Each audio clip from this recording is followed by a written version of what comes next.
നമുക്ക് ശ്രീ വാൽമീകി രാമായണത്തിലേക്ക് തന്നെ മടങ്ങാം.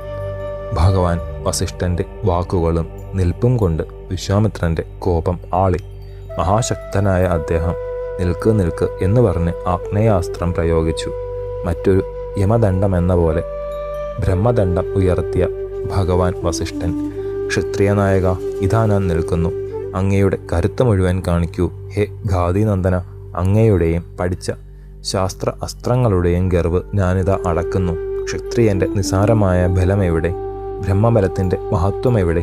എന്നിലുള്ള ദിവ്യമായ ബ്രഹ്മശക്തിയെ ഹേ ക്ഷത്രിയധാമ കണ്ടാലും. കത്തിയെരിഞ്ഞുകൊണ്ട് ആഗ്നേയാസ്ത്രം ബ്രഹ്മഋഷിയെ അടുത്തു. എന്നാൽ ജലമധ്യത്തിൽ വീണ തീക്കൊള്ളി പോലെ ബ്രഹ്മദണ്ഡ ജ്യോതിസിനാൽ കെട്ടുപോയി. ക്രുദ്ധനായ കൗശികൻ വാരുണം, രൗദ്രം, ഐന്ദ്രം, പാശുപതം, ഐഷീകം എന്നു തുടങ്ങി മഹാസ്ത്രങ്ങൾ ആ കർണാന്തം ഞാൻ വലിച്ചു വിട്ടു. തുടർന്ന് മാനവം, മോഹനം, ഗന്ധർവം, സ്വോപാനം, ജൃംഭണം, മാധനം, സന്ധാപനം, വിലാപനം, ശോഷണം, ധാരുണം, ദുർജയമായ വജ്രാസ്ത്രം, ബ്രഹ്മപാശം, കാലപാശം, വാരുണം, പാശം, പീനാകം, ദൈതം, ശുഷ്കവും ആർദ്രവുമായ രണ്ടർശനികൾ, ദണ്ഡാസ്ത്രം, പൈശാചം, ക്രൗഞ്ചം, ധർമ്മചക്രം, കാലചക്രം, വിഷ്ണുചക്രം, വായവ്യം, മദനം, ഹയശിരസ്, രണ്ടു ശക്തികൾ, കങ്കാളം, മുസലം, അതിശക്തിയുള്ള വൈദ്യാധരം, ഏറ്റവും ദാരുണമായ കാലാസ്ത്രം, ഘോരമായ തൃശൂലാസ്ത്രം, കാപാലം, കങ്കണം തുടങ്ങിയ അമേയഫലങ്ങളാർന്നവയാണ് പ്രയോഗിച്ചത്.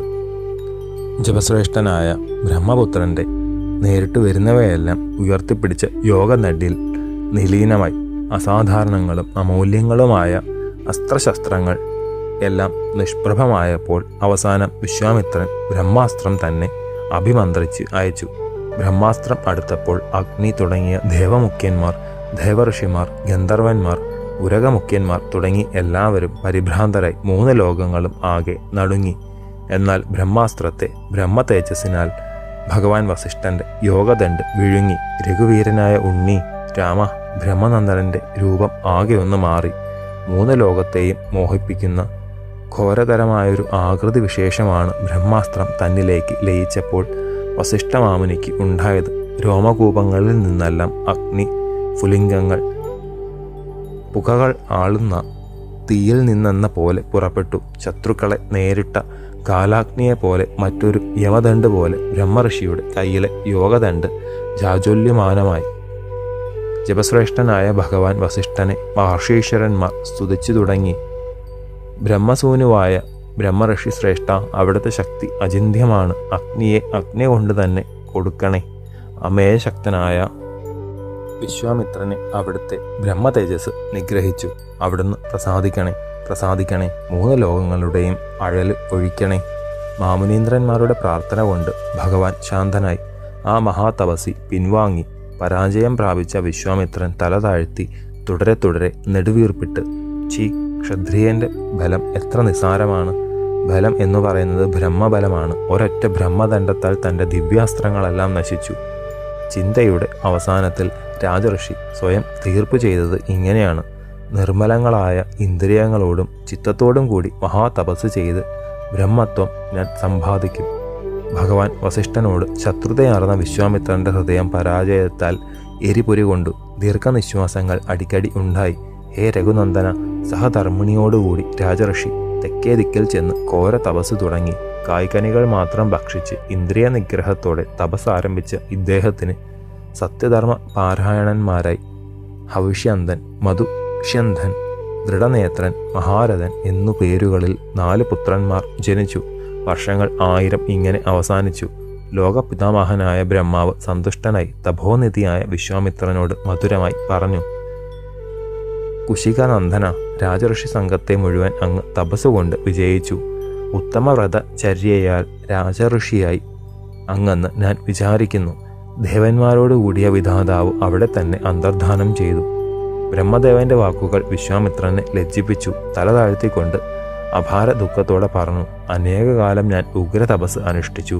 എന്നിട്ടും ദേവന്മാരും ഋഷിവര്യന്മാരും എന്നെ രാജഋഷിയായിട്ടേ കണക്കാക്കുന്നുള്ളൂ. ഞാൻ ഉദ്ദേശിച്ച ഫലം കിട്ടിയില്ല. ത്രിലോകങ്ങളും പരിഭ്രാന്തരാകത്തക്ക കോപം ആളിക്കത്തി. എന്നാൽ രാമ അതെല്ലാം ഒതുക്കി ആത്മശക്തിയോടെ ആ ധർമാത്മാവ് വീണ്ടും തപസ് തുടങ്ങി.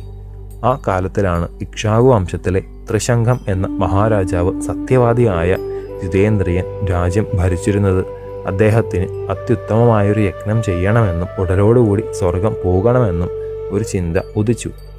രാജവംശാചാര്യനായ ബ്രഹ്മഋഷി വസിഷ്ഠനെ സമീപിച്ച് തൻ്റെ ആഗ്രഹം നരേന്ദ്രൻ പറഞ്ഞു. എന്നാൽ മഹാത്മാവായ മാമുനീശ്വരൻ അത് അസാധ്യം എന്നാണ് ഉത്തരം അരുളിയത്. തൻ്റെ ഉദ്ദേശത്തെ ആചാര്യർ നിരാകരിച്ചപ്പോൾ ത്രിശങ്ക് നേരെ പോയത് തെക്കൻ ദിക്കിലേക്കായിരുന്നു. വസിഷ്ഠ ഭഗവാന്റെ തനയന്മാർ തപസ്സു ചെയ്തുകൊണ്ടിരുന്ന സ്ഥലമാണത്. കൊടും തപസ്സുകൊണ്ട് ഏറ്റവും യശസ്വികളായി തീർന്ന വസിഷ്ഠപുത്രന്മാർ മുഴുവൻ ക്രമത്തിൽ ത്രിശങ്കു മഹാരാജാവ് ലജ്ജ കൊണ്ട് തല താഴ്ന്ന തലയോടുകൂടി നമസ്കരിച്ചു. തൊഴുതുകൊണ്ട് സവിനയം പറഞ്ഞു, ശരണപ്രാർത്ഥിയായ ഞാൻ ശരണ്യരായ നിങ്ങളെ ശരണം പ്രാപിക്കുന്നു. നിങ്ങൾക്ക് മംഗളം ഭവിക്കട്ടെ. മഹാനുഭാവനായ വസിഷ്ഠൻ ഉപേക്ഷിച്ചവനാണ് ഞാൻ. വളരെ വലുതായൊരു യാഗം ചെയ്യുവാൻ എനിക്ക് ആഗ്രഹമുണ്ട്. എൻ്റെ ആചാര്യരുടെ ആത്മജന്മാരും താപസ ദ്വിജന്മാരുമായ ഭവാന്മാരെ പ്രണമിച്ചുകൊണ്ട് ഞാൻ യാചിക്കുന്നു. എൻ്റെ ഉദ്ദിഷ്ട ഫലപ്രാപ്തിക്ക് യഥാവിധി യാഗം ചെയ്യിപ്പിക്കണം. ശരീരത്തോടു കൂടി തന്നെ എനിക്ക് സ്വർഗം പോകണം. ഭഗവാൻ വസിഷ്ഠൻ വിഷമമാണെന്ന് പറഞ്ഞത് നിങ്ങൾക്കല്ലാതെ മറ്റാർക്കും തന്നെയും നിർവഹിക്കുവാൻ സാധിക്കുമെന്ന് തോന്നുന്നില്ല. ഇക്ഷ്വാകു വംശരാജാക്കന്മാർക്ക് ആശ്രയമായിട്ടുള്ളത് വിഘ്നരായ ആചാര്യന്മാരാണ്. അവർ എപ്പോഴും രാജാക്കന്മാരെ ഉദ്ദിഷ്ട മാർഗത്തിൽ എത്തിക്കും. അവർ വിട്ടാൽ പിന്നെ നിങ്ങൾ മാത്രമേ ഗതിയുള്ളൂ. ശേഷം ചരിതം നമുക്ക് അടുത്ത ഭാഗത്തിലൂടെ കാണാം. ഗുരുപാദങ്ങളിൽ സാഷ്ടാംഗ പ്രണാമത്തോടെ നമസ്കാരം.